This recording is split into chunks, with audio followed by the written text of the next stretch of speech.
I'm going to put some numbers in front of you, and I want you to tell me what you think it says about Britain, because the problem with these numbers in isolation is that you could quite easily construct a few versions of the truth around it. And some of those versions of the truth won't be accurate. They'll be based on a potentially a fair bit of prejudice, or they might be constructed to explain away a version of reality that you find too uncomfortable to confront. Or, frankly, these numbers might tell us so little as to be basically meaningless and therefore not worth thinking about or registering. But here they are nonetheless. Almost 1 in 3 pupils in Glasgow does not speak English as their main language. According to data collected by the Scottish Government, 28.8% of students in the city schools speak English as an additional language, EAL, the highest anywhere in Scotland. The number of these students classed as EAL learners has grown by nearly a third since 2019, when 22.5% of students fell into that category. Data collected last September showed that out of 71,957 students in Glasgow schools, 20,717 spoke English as an additional language. This category covers pupils who are new to English and those who are still developing competence and fluency. Glasgow council bosses insisted that not all English learners were new arrivals, said the annual number of overseas enrolments had actually decreased by over 1,000 in the current academic year. The rise of EAL learners is also partly down to more precise recording of the numbers of students, they say. But the city still have the largest share of EAL students anywhere in Scotland, followed by Edinburgh on 22.1% and Aberdeen on 21.6%. By way of comparison, because these numbers are not very helpful without some context, for England, in 1997, around 7.6% of all pupils were recorded as having English as an additional language. By 2013, that had risen to 16.2% of all pupils. And as of 2023, around 20.5% of school-aged pupils in England are recorded as having English as an additional language. Now, what does this tell us? Because these numbers alone don't shed light on their abilities at English particularly. It sheds no light on levels of integration. It sheds no light on whether these are the children of multilingual households. English dad marries French mum, child speaks French at home, and so their fluent English is technically an additional language. That is a rather different version of the story than the one that says there are lots of people here who can't speak English particularly well, because that's not what these figures quite tell us. So what do they tell us? And what's the reality in schools, particularly in big cities, particularly as a teacher? You are standing in front of your classroom of your charges, and there's a huge need for interpreters or translators. The ability to teach the lesson to the whole class is limited because the lack of English from some of the pupils is such that they can't follow without great help, or you need to reduce what you are teaching them in order that the people at the back are able to catch up. Is that what's happening? 0345 6060 973. What does it say that in England, by 2023, 20.5% of school-age pupils are recorded as having English as an additional language? In Glasgow, as the figures have come out, it's nearly a third. What does that say? Robina Qureshi is CEO of Positive Action in Housing, a charity dedicated to supporting refugees and migrants to rebuild their lives, and is based in Glasgow. Thank you for coming on the programme, Robina. What do these figures tell you? What picture do they paint? It tells you that there's a significant number of people speaking a language other than English. It tells you a good thing about people being multilingual. And it would be the same picture for every global city. So it's better than not speaking any language at all. And it's certainly good that people have more than one language. But I suspect that this isn't actually about language. I suspect this is about what you're really talking about is yet another attempt to turn multilingualism concerning people who are not white into another dog whistle about migration and race. Sorry, I take issue with that because I haven't at any stage talked about race at all. You haven't, but that's how it's presented to me prior to this programme. about people and how they learn, and the whole article in the Telegraph which was raised with me. So although you may not have, that's the way it seems to be coming. I mean, unless maybe I've got it wrong, and what you really want to talk about is the number of French speakers or German speakers. This is the picture that one, as I said at the start, this is what one could construct from these numbers, isn't it? Either you can come up with a version of events that says there are lots of people in this country who are multilingual, which is an amazing thing and fantastic, or there's a suggestion that actually because of high levels of immigration, and again, race not a part of it, because of high levels of immigration, there are lots of children now in schools who don't have English as their primary language, and schools are having to adapt to accommodate that. Mm-hmm. Has that not been going on for decades? You get French children coming into schools, you get people of different languages coming into schools, and the schools make the efforts. Yes. Is the issue about resources? It's been going on for decades, you're right. It's a cover for something else about immigration. I never mentioned immigration. I mentioned immigration, then you said it wasn't about that, and then you mentioned immigration. No, you said it was about race. Sorry, you said it. You started bringing in because they're non-white people. We've both been talking about immigration because obviously that is a factor here. And the difference, I guess, is you're right that this has been happening for decades in schools, and there are people who've been coming into the country who have English as an additional language. I guess the difference here is the proportion of those students, isn't it? What's the difference? Sorry, are you concerned about that? No, I'm not concerned about it. I'm pointing to the reality that there are lots more students in this case, schools in Glasgow, but also in England more broadly, who have English as an additional language. Well, pretending that learning English is a barrier when in fact, children acquire languages very fast when given the proper support. So if they had the proper support, then of course they would learn the language even better. What we find in the work that we do is that many of the people who are trying to resettle here in Glasgow, who are from a refugee or migrant background, are desperate to get access to English classes, but there aren't the resources to do so. Where have those resources gone? Well, you'd have to ask the government and you'd have to ask the local authorities. What you can't do is turn around and say, well, that's the fault of immigrants. You can't turn around and blame political failure, as Keir Starmer said. I'm not saying that you have. Right, sorry.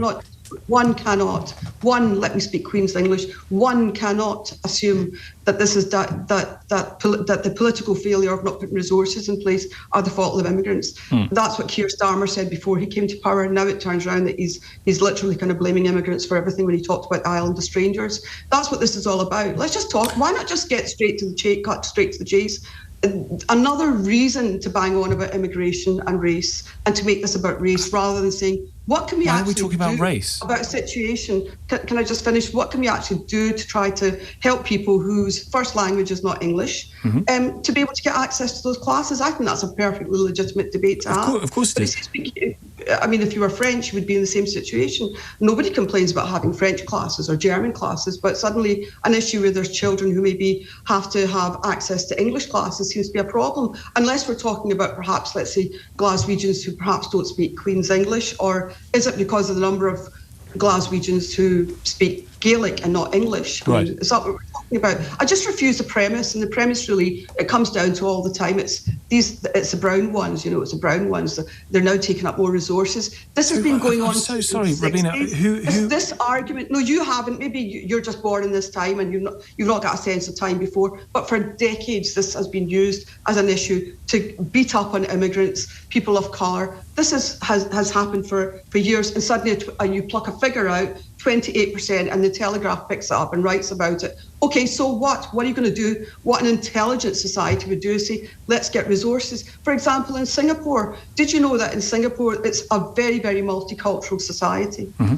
It's not the same as Glasgow. It's very different. Of course, it's different. But there, if you were to be derisory about people who were from different cultures within Singapore, you would be sacked. It's socially completely unacceptable. But another thing within Singapore is that they really pity the British. They really pity the British because they think they're so backwards in their approach to multiculturalism and about having a society that really works.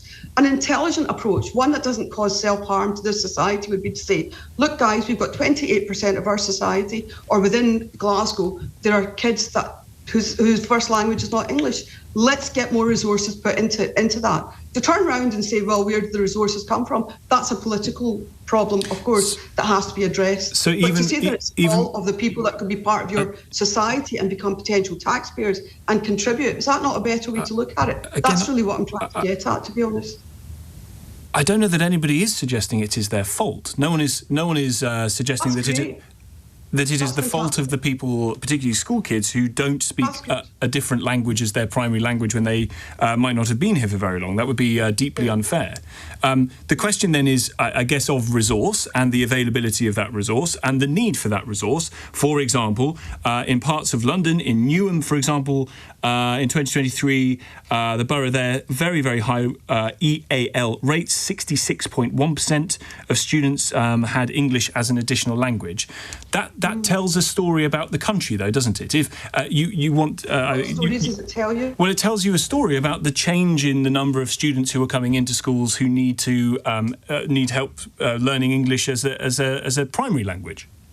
Absolutely. But the fact that people come into this country from other countries, perhaps there's some other drivers that are going on. For example, the fact that Britain keeps going around bombing other people's countries or taking part in wars, which means that there's more people who are seeking refuge who will then obviously come into other countries to try to... But how do you know this is all refugees? I mean, there's no suggestion of that. I mean, obviously, I'm just ripping the lid off what you don't want to really kind of make it about. You want to kind of imply that there's something else going on.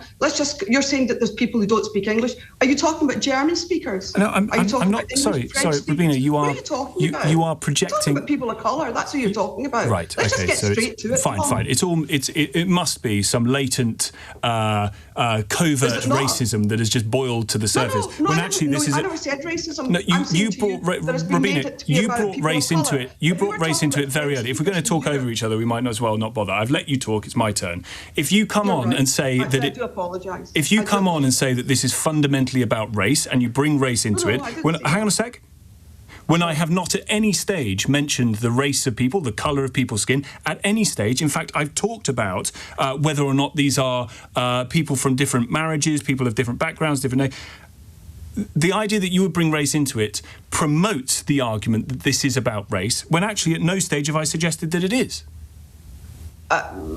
So when you talk about immigration, is that not implying something? Or are you talking about French immigration?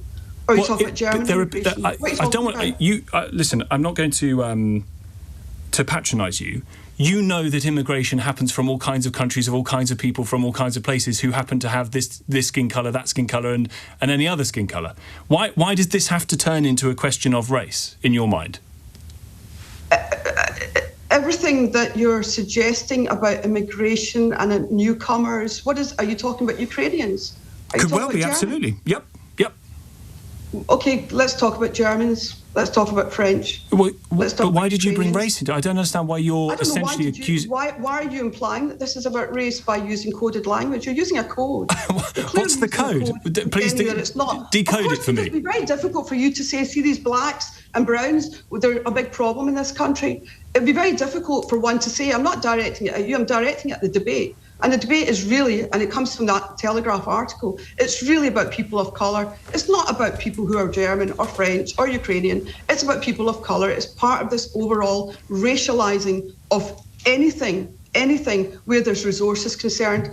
Direct those criticisms at the political failure of the government, for example, in not having perhaps, let's say, a proper immigration policy and not putting resources in place to support people who are immigrants. Those people who are immigrants are actually making up the shortfall of a declining population in this country. Because population decline is a big, big problem. Not only that, they could be the people who you welcome in, as other countries like Canada, like Singapore, do welcome people. Oh, we do welcome in lots of people. But, yeah, absolutely. Well, I don't know if that's the case. That's not really my experience. We're living in a country that's getting more and more hostile to people of colour. I see that myself. I see it in our society. Well, you clearly... it's not just about language. It seems to be like a code. Well, you clearly see it in these numbers as well, which is, again, an interesting my version of the answer to the question of what I asked at the start, which is, what does this tell you? For you, it is a code that people are speaking which points to a form of racism. Robina Qureshi is CEO of Positive Action in Housing, a charity dedicated to supporting refugees and migrants